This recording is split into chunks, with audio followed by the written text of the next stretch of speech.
Alrighty, guys, up and at 'em. Yes, it is. It's Monday. Yes, I got a cold or it's allergies, one or the other.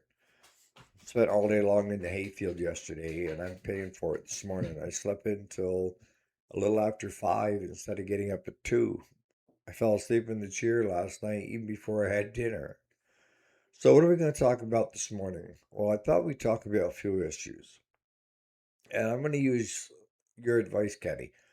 I'm going to start dropping the intro for a while, mainly because I don't think it's really working that well to get people to like or subscribe or anything like that. So what about fuel issues? How do I know if I have a fuel issue? Well, there's a number of things that are pretty well can, if you're getting a lot of spinning and sputtering with your engine, whereas trying to run on fuel and then water, then fuel, then water, it's a good indicator. And you're going to say, well, Eric, you've told me other videos just to dump the fuel. And that's exactly what we do at the shop because we've wasted a lot of hours chasing our tail, doing compression, doing fire, up the filter is good, but we're still not getting that machine to run. And you could hit it with carb clean up the throat of the carburetor, but the better way to do that, honestly, if you're diagnosing, and that is just simply take some two-stroke and mix it up. And I've got a little spray bottle that Windex used to be in. I rinsed it all out. And I put two-stroke in that now. And I hit the carburetor with that and see if it'll fire up. And you're going to say, well, what is two-stroke versus carburetor cleaner? Carburetor cleaner can, over time, taken all the rubbers that's in your carburetor that it can get access to and just destroy it. Okay. When you're using carburetor cleaner to clean out a carburetor, the thought process is you have that carburetor tore apart and you've got the gaskets laid out where they're not going to get hit with it. But with two-stroke, I guess is why I'm trying to come across with that is if you decide to use that as a test before you do anything else, which I don't recommend because that's not diagnosing, that if your compression is iffy, it's not going to fire on the mist of two-stroke gas and oil. Whereas if the compression was good, it should. But with the shop here, we've chased our tail for so many hours, just finding out that in the end it was fuel because the sniff test, the look test, none of those seem to work. You could take, if you have a long, uh, they used to use them for cooking and stuff, but and babies for cleaning out the nose, snot and everything. But if you get one of those that are really long, like a turkey basting type thing, where you can go into that fuel tank to the bottom and then squeeze the button on the end and let go, and it sucks whatever you have in, you can bring it out and then look at it. And good chances are you'd see the water. Two strokes, a little easier. Four strokes that are handheld, a little easier because you're not as deep. You're only talking maybe a quart and a half of gas.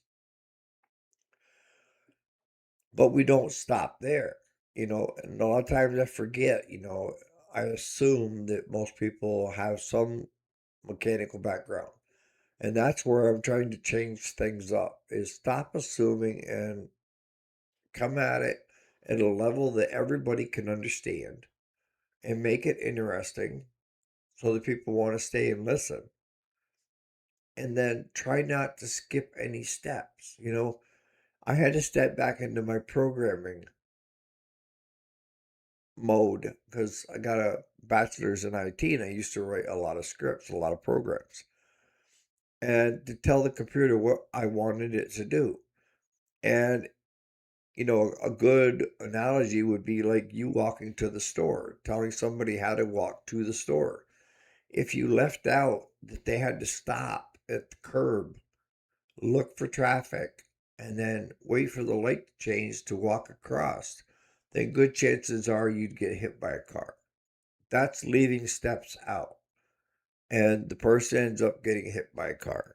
So the same thing with diagnosing when it comes to fuel issues is we not only dump, but we also get rid of the fuel throughout the whole system. And it doesn't take that long.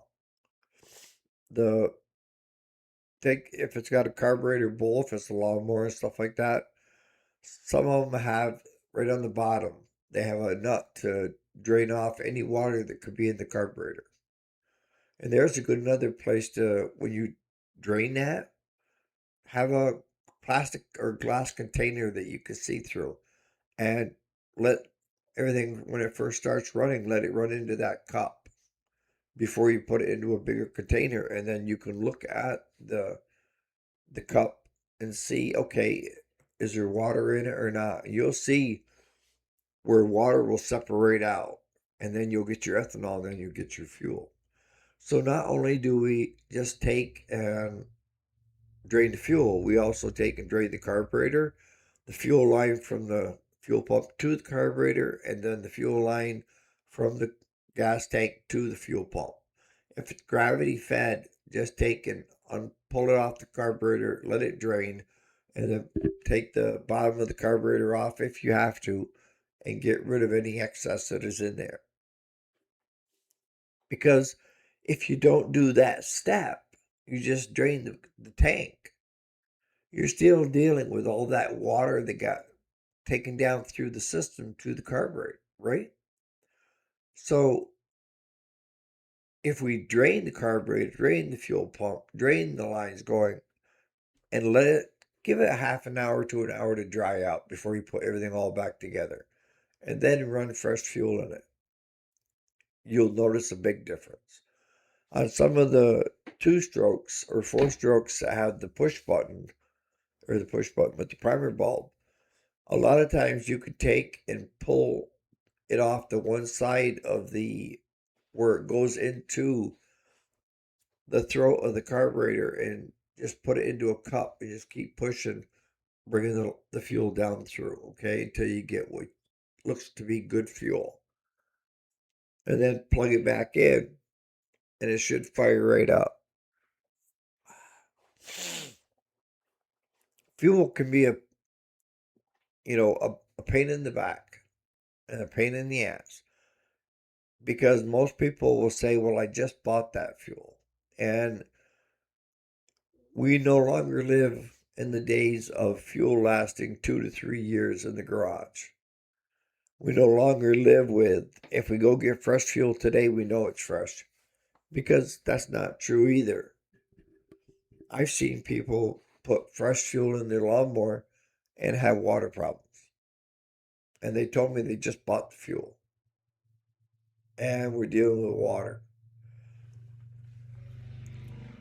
Is there any sure bet way to avoid it? No, not that I'm aware of.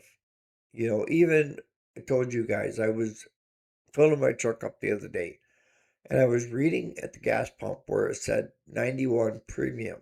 And most people think that that's ethanol free. And it says ethanol free.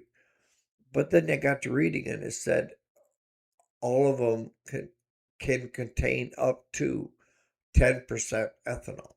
Well, if it's ethanol free, then there's no ethanol. So how can you have a premium fuel that contains 10% ethanol? You can't, right? That's deceiving the public. I know the machines that are out there today are made to run on this ethanol fuel. And I run ethanol 87 through my machine. But my machine doesn't sit very long. And any fuel that's in there, gets used up in a hurry and isn't allowed to separate. Now, with running 87 here, don't you think you might have problems? I'm taking that risk. I live on the edge most of the time anyways. But I don't see any sense in paying for premium fuel at 91 if it contains up to 10%. That's oxymoron. If my machine was made to run on 87, and I'm willing to pay the premium for non-ethanol so I don't have to deal with any of this crap in a repair shop. I'm pissed to find out that it still contains ethanol. Okay? I still recommend 91 for your older stuff to have higher octane, okay? But all your newer stuff that's been out here now for the last 8, 10 years was made to run on this 87. It's what happens when they're not running is when the problem develops. And, I've said to you guys in a video before that I would say close to 90% of the work that comes through the shop now is water in the fuel, water related, something along that line. All right. So when it comes to diagnosing the fuel system itself too, is if you have fresh fuel like that and you're still having problems, you need to check the fuel lines from the fuel tank all the way through to the carburetor. And that means up to the fuel pump and down, okay? So if you grab the fuel line in your hands, you're almost all black. It means that fuel line, that quarter inch, is breaking down. I sell on eBay by the foot. I get it by the 50-foot roll, okay? And it's a cheap fix. You should, after probably 5, 6 years anyways, replace all the fuel lines, whether it's a 2-stroke chainsaw, handheld to a 4-stroke, handheld to a 4-stroke lawnmower, snowblower, what have you. That's called maintenance. You should be changing out your fuel lines, your fuel filter every year. And then on average, your fuel pump, yes, some will last the lifetime of the machine, but I've had other ones last 2 to 3 years. And how do you diagnose a fuel pump? Well, that's simple. Pull the line off the carburetor, where you usually have a fuel line from the fuel tank to the fuel pump, and then from the fuel pump, you have another line that goes to the carburetor. Undo it with the carburetor, stick a bowl, a catch basin underneath it, and then turn it over. And if it starts squirting fuel, it's fine. Some are gravity, some are vacuum, and some are manual. Most of the ones that are out there today are vacuum. They run off the valve cover gasket. That means if that line that goes down through its preformed hose, if that gets a crack in it, you're going to lose the pressure it's going to pump. So that's the other place to check. You have 3 lines on that fuel pump. You have one coming from the tank into it, one from that to the carburetor, and then you have a third line that is your vacuum hose that you get the vacuum from the valves. The mechanical bolts in and it runs off the cam. I'm pretty sure it's the cam. But that could be another problem there, is your fuel pump. If you're changing your fuel filter every year, you should be good.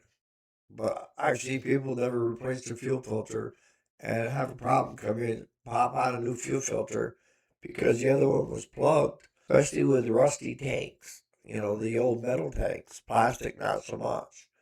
But they still get debris, dirt, and everything else in them and could cause them to stop functioning the way they should, okay? So we recommend having a new filter put on yearly. We charge, I think it's $6, costs us $4. Still cheap for a nice, uneventful summer mowing, right? What else can it be? Well, on your 2-strokes and your 4-strokes, you have the little lines on your handhelds and stuff. Could simply be that. It could be one of your fuel lines. Again, every 4 to 5 years, replace all those fuel lines. Do it one at a time so that you know you're in the right place and you're going the right direction. So that could be the culprit. The other thing, it could very well be that there's your main jet's plugged up in your carburetor, you got something in there, your needle and seat are stuck, your float is stuck, something is stuck. Now what? Undo your fuel line coming to it, drop it off, see how it went where you have the choke hookup, the throttle hookup with the spring. Take those all off. You got to bend it, contort to get it off. Get yourself a clean work area, put some paper towels down, and start breaking that apart. And as you tear it apart, put it farthest away. That way you know when you're ready to put it back together, you can just simply wham, bam, thank you, ma'am, right? And for any of you guys who watched the video the other day, me talking about how carburetor parts are expensive, aren't they? Especially when you're buying a diaphragm and all the other parts in it, from the needle seat to. So what we found out in the past is when we order a carburetor for a customer through China, it comes in and it's not going to work. It's off by a little bit. The holes don't line up. We started tearing that carburetor apart, and we did this on accident one day. We decided, well, maybe we can use the part out of it. And as we tore it apart, we found out, Jesus, it's same for same. So that's why we stopped buying OEM carburetor replacement parts. Because you can go to China and buy one for $9.95 and get every part imaginable and rebuild your OEM. I think is a better option. I'm not saying don't buy OEM parts and replace them. No, I'm not saying that at all. I'm just saying the cheaper way is to order one in from China and then steal the parts. They're all basically knockoffs. So it's part for part. Are you going to get that Chinese fellow that says that carburetor will fit everything? Yes. And it won't fit nothing. Because something along the assembly line did not work. Or they were sleeping or something. So in the comments, guys, you guys that are running shops or have some history and experience, am I missing anything? Because I don't want to miss a step, and I don't want to miss something that I overlook or assume, because that doesn't help a lot of you guys that are just getting into it and learning how to diagnose before you start replacing.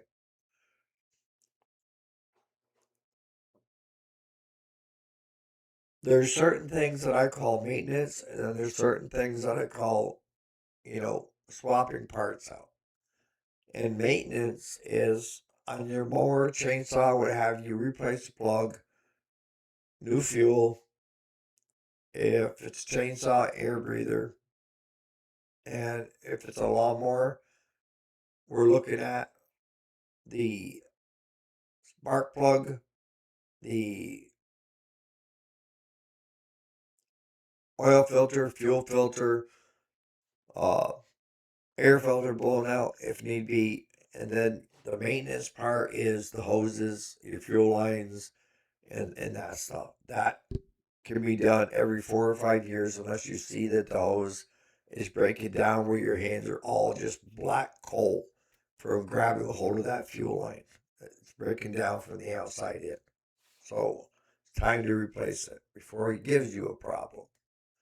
It's not going to be a long video this morning. I'm losing my voice. I don't know whether I got a cold or whether it's allergies from being in a dust and dust bowl all day long. So on that note, you guys have a great day. If you're still here and you haven't liked, subscribed, hit the bell, please do, and comment on your way out of things I may have missed. On that note, you guys have a great day.